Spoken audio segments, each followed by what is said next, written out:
Quantas vezes você já ouviu falar sobre o heroísmo dos soldados americanos no dia D, sobre resistência britânica nos céus de Londres ou sobre os tanques aliados libertando Paris? Agora me diga, quantas vezes você ouviu, com a mesma ênfase, sobre os milhões de soviéticos que tombaram Stalingrado, sobre a tenacidade de um povo que segurou praticamente sozinho a maior máquina de guerra que o mundo já viu? A verdade, meu amigo, é que a história da Segunda Guerra Mundial contada no Ocidente tem um silêncio ensurdecedor quando se trata da URSS. E hoje, vamos quebrar esse silêncio. Está pronto para mergulhar em uma história de sangue, coragem e resistência esquecido? Porque o que você vai ouvir aqui hoje pode mudar a sua forma de ver toda a Segunda Guerra Mundial. Este é um convite para olhar além da cortina de ferro e enxergar a verdade. A Segunda Guerra Mundial foi o maior conflito da história da humanidade. Envolveu dezenas de países, custou a vida de mais de 70 milhões de pessoas e redesenhou o mapa do mundo. Mas entre tantas narrativas, uma delas permanece escondida sob as cinzas da Guerra Fria e os holofotes de Hollywood: a contribuição soviética para a vitória dos aliados. Neste vídeo, vamos explorar o papel decisivo da URSS no conflito, entender por que sua participação é tão pouco reconhecida no Brasil e revelar como a propaganda ocidental moldou nossa visão da história. Vamos também examinar os bastidores políticos e militares que definiram a Frente Oriental, além de refletir sobre como isso influencia até hoje a maneira como enxergamos os conflitos e seus protagonistas. Afinal, a memória histórica não é apenas o que aconteceu, mas como escolhemos lembrar.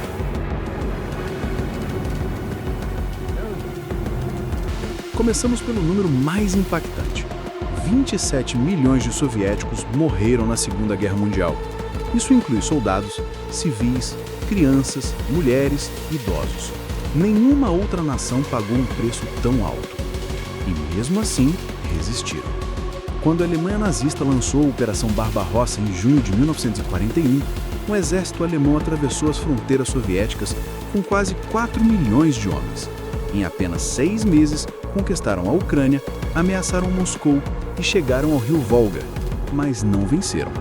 E não foi porque o inverno os parou, não foi porque Hitler cometeu erros, foi porque o povo soviético, mesmo após perder milhões, continuou lutando. Em Stalingrado, em Leningrado, em Kursk. Foi uma guerra de aniquilação onde a sobrevivência de uma nação inteira estava em jogo. A resistência soviética não foi um milagre, foi resultado de disciplina, coragem e um senso coletivo de que desistir não era uma opção. Foram meses de resistência brutal, sem tréguas, sem descanso, onde cada palmo de terra foi disputado com sangue e determinação. Isso não é para dizer que britânicos e americanos não tiveram um papel crucial. Tiveram. A Batalha da Inglaterra foi um marco de resistência. O dia D foi um ponto de virada. O suporte industrial dos Estados Unidos através da Lei do Empréstimo e Arrendamento, Lend-Lease, ajudou consideravelmente. Mas há uma diferença entre ajuda e protagonismo. A URSS recebeu ajuda sim, mas essa ajuda representou cerca de 5% de tudo que os soviéticos usaram no seu esforço de guerra. Eles produziram o resto. Eles lutaram com o que tinham e venceram com o que produziram.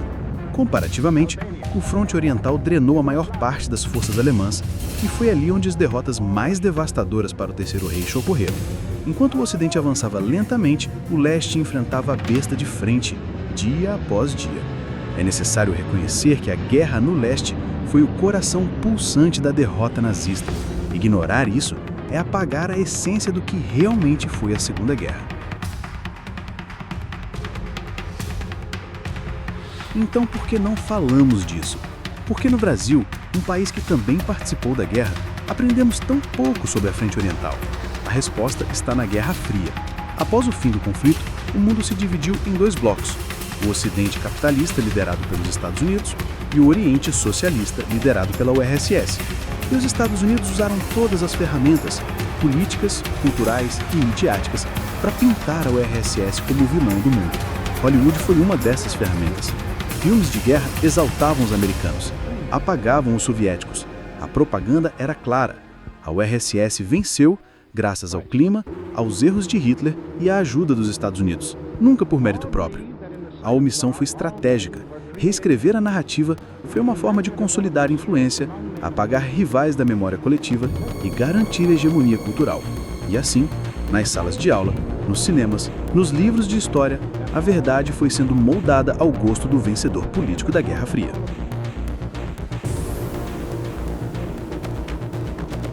E o Brasil, alinhado aos Estados Unidos desde a ditadura de Vargas, absorveu essa narrativa. Nossa educação se baseou em livros norte-americanos, nossa cultura pop também. Aprendemos a idolatrar o soldado americano e a ver a URSS com desconfiança. Mesmo que a URSS tenha sido o país que mais sofreu, que mais matou soldados inimigos e que mais contribuiu diretamente para o colapso do Terceiro Reich. Essa distorção histórica tem um preço. Perdemos a oportunidade de entender a complexidade da guerra e a força dos povos que ajudaram a derrotar o nazismo.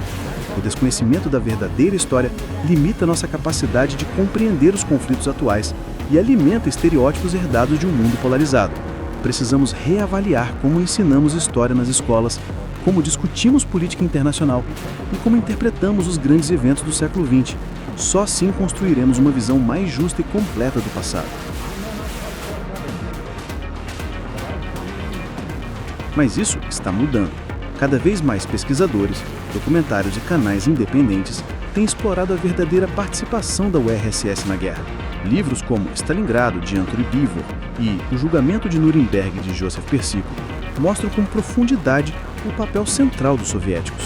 Está na hora de olharmos para a história com menos preconceito e mais curiosidade, de reconhecermos que, sem a URSS, o mundo poderia ter conhecido um futuro muito mais sombrio. Redescobrir a verdade histórica é um ato de coragem, de empatia e de justiça. É também um processo de amadurecimento coletivo, onde deixamos de lado as ideologias herdadas e abraçamos a complexidade dos fatos. A memória da Segunda Guerra deve ser plural, honesta e ampliada. E nisso, o papel da URSS não pode mais ser silenciado.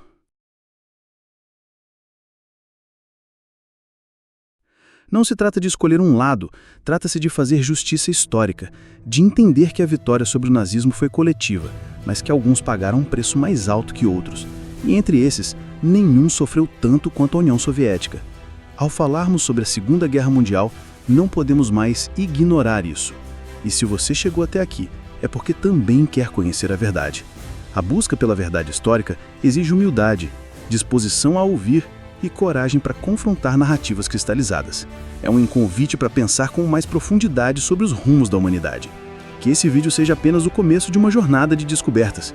Se esse vídeo te fez refletir, curta, compartilhe e se inscreva no canal. Deixe seu comentário dizendo o que você pensava sobre o RSS antes desse vídeo. E se quiser continuar nessa jornada de redescoberta histórica, clique aqui ao lado e assista ao nosso vídeo sobre o dia que o Brasil declarou guerra à Alemanha e à Itália. Te vejo lá. Aproveite para convidar outras pessoas a fazerem parte dessa reflexão. Quanto mais gente buscando conhecimento, mais forte se torna a nossa memória coletiva. Obrigado por estar até o fim. A história é feita de memórias e lembrar é resistir. Um grande abraço e até o próximo vídeo. Continue questionando, continue explorando e nunca pare de aprender. Estamos juntos nessa jornada pelo conhecimento.